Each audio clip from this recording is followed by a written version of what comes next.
Okay, so it's been a while. Not since the new Evil Dead have I been on here. I will have more time now to do videos. Life changed, and I will have more time to do it, so stay tuned. But yesterday, I got out of the Ice Cream Man, the Eli Roth Ice Cream Man. Now, I know in a video before I've mentioned Eli Roth, and over the years, I find him more tolerable. I think his writing's gotten better. And even going back and watching some of the older movies that he started with, um, I enjoy more now. Originally, I couldn't stand his like that jock bro like douchebag character, but now there's kind of a charm to it. But whatever. Now if you're going into this movie thinking it's gonna be like a faithful adaptation or remake of the Clint Howard movie, no, it's not. Um, to me, it has a lot more in common with stuff like the trauma movies like Beware Children at Play or The Children, and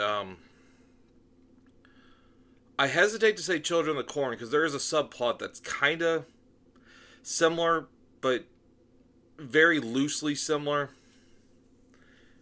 Um, I thought it was okay. I thought it was a fun little gore show. I think I had more fun with the trailers and more excited about uh, the movies that I think this is called the Horror Company or the Horror Channel or something like that. It's Eli Roth's company, and what I've read, it seems like they do a lot of Kickstarter based horror movies, and this was one of them. I think this is going to be the first one in a line of movies because there was a trailer for a slasher movie set around the erotic dancing scene called Stiletto, which looks really good. And then this made me laugh. It was a movie called Don't Go in That House, Bitch. And apparently Snoop Dogg's involved with it. So I'm like, okay, Hood of Horrors, cool. He's back. Um but the funny thing is, I think my mom liked this more than I did. Cuz I didn't have a good day yesterday. I just didn't. So maybe I just was not in the mood, but there were aspects I liked. One thing that I will say about a lot of like when children go crazy kind of movies, I've always kind of thought it was weird that the children don't act like children. Like they're not playing, they're not doing any of that. Um I actually think Sleepaway Camp, I'm wearing the shirt, funny enough. I think Sleepaway Camp does that well. Where when I was like Ricky and their age, we were talking like that. We were doing activities. We were doing that, talking shit to each other. That's in this movie, and it's really refreshing to see that. And like there's this most of the first act, like the first and almost second half of the movie, it's kids just killing adults. It's almost like vignettes of like, okay, we're gonna do something fucked up to this teacher. Now we're gonna do something fucked up to this teacher, so on and so forth. Which I kind of thought was grating a little bit. Again, maybe it was my mindset, but um, the kids in it were like in the play yard playing tag with a severed hand, and that's how they knew they were it, is when they got touched by the severed hand.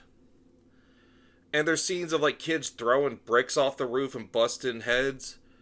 The one thing I'm gonna address, and I when I saw it, I didn't see any reviews about this, but I heard the AI controversy.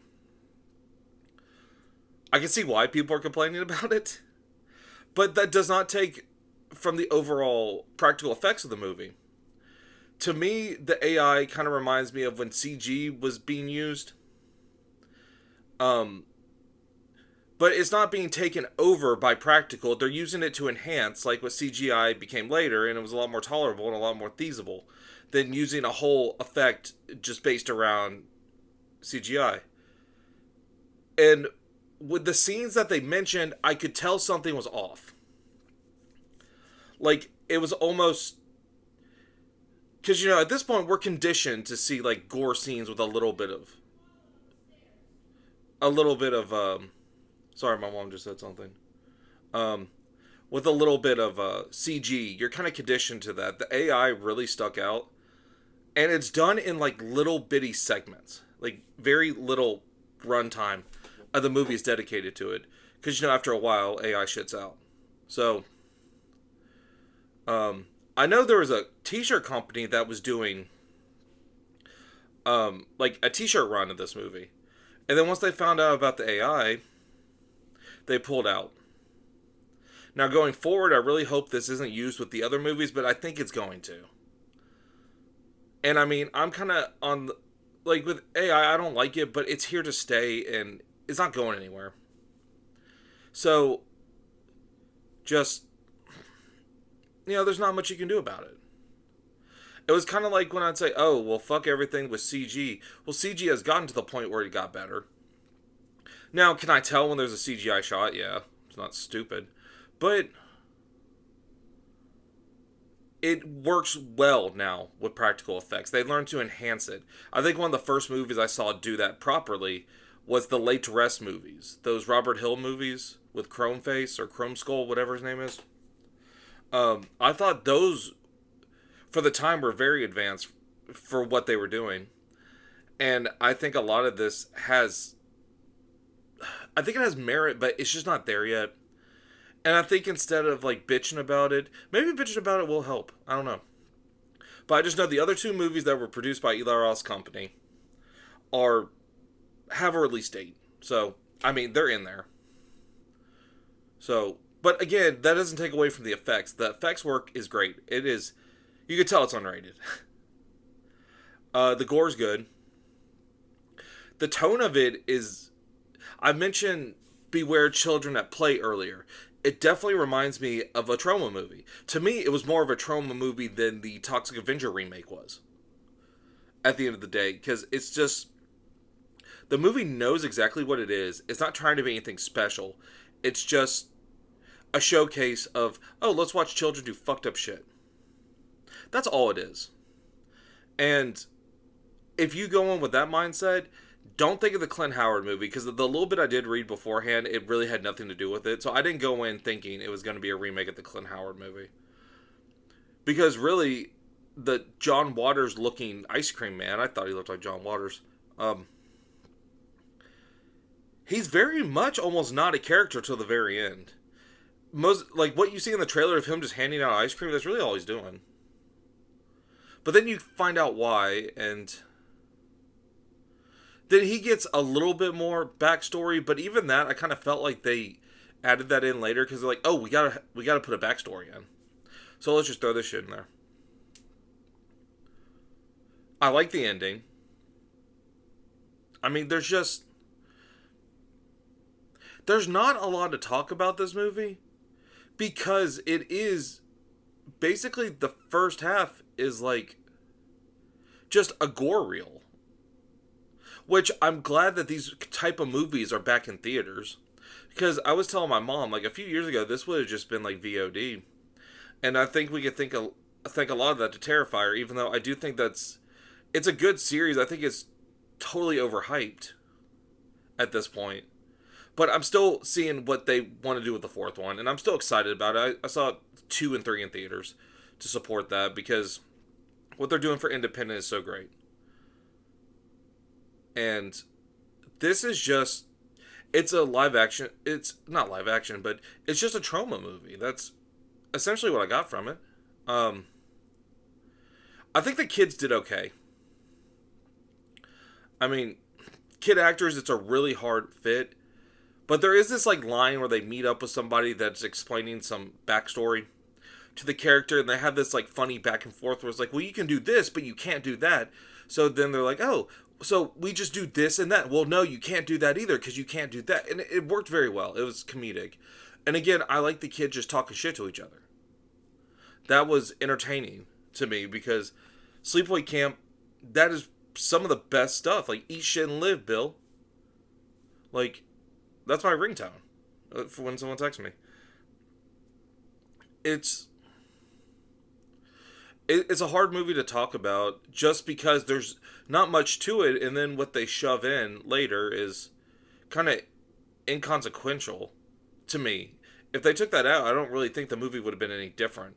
I think the ending would have not worked. Now, all of that backstory just to lead to that ending, good. Um, just I'd say go support this. Like I said, Stiletto looks better than this, and that "Don't go in the house, bitch. Don't go in that house, bitch." Like that was funny. I kind of want to see that more. And then I saw a trailer to something that I saw a little snippet of the other day on YouTube. It was called Buddy, I think it was. It's like this Barney the Clown kind of aesthetic, kind of deal. I don't know. I had to go to the bathroom when that started, which was right when we got there. But that kind of looks interesting. And then I don't remember the other movie, but I don't know. There's just some cool things along the horizon. Now, I was kind of surprised. I thought this was like an Eli Roth produced movie. I was surprised he directed it. Because this has to be, besides like Cabin Fever, this has to be the most low budget he's ever done. Because you can tell there was no budget to this movie. And a lot of it was contributed to the special effects. When they weren't shoving AI in there. And then, also, it was a very colorful movie. It wasn't dark or washed out. It was very like bright and vibrant. It almost hurt my eyes a little bit. It was really cool. And you know, again, I I like to see this type of movie in theaters. I just hope the other two I saw that to me I had more interest in than the Ice Cream Man um are better. I really do. Stiletto looks great. That looks really good. And I don't know what the hell to think about Don't Go in That House, Bitch, because a lot of shit was going on in that movie, so or in that trailer. So I don't know. I'm curious to see what this production company does going forward. Because, like I said earlier, Snoop Dogg's involved with Don't Go in That House, Bitch, and Stiletto. I didn't recognize any names, but again, it's a cool premise. Uh, so that's really it on Ice Cream Man. If you go in, I don't think you should pay full money for it. I I think it's gonna be a fun streaming movie. I think if you'd see it at a second run theater, you would really enjoy it. It's worth your money with that. Full price, I'm not sure. But again, my mom had a ball with this movie, which I'm kind of shocked about that. She just had so much fun with it. And again, curious to see what this production company does next. Don't go in expecting Clint Howard movie. It's not the Clint Howard movie. Just if you go in, think again. I think it's a better remake of Beware Children at Play. But there's an interesting thing that you saw throughout the movie. The children can't be killed. Like they can't. Every time they get close to it, they come back. So there's not like in Beware Children at Play where there's that scene where there's like the last 10 minutes of the movie they're just butchering kids. There's none of that. But I think overall it's solid. Like I don't know. I kind of want to see it again, but I just don't see the need for it. Because again, I was having a really emotionally, I was having a really bad day yesterday, and I don't know if I saw it today instead of yesterday, I would have had a different opinion on it.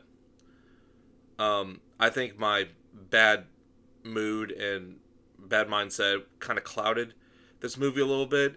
But even though I did find stuff to like about it, and when I was talking with it before this, I was talking to my mom about it, and there were aspects I really did like.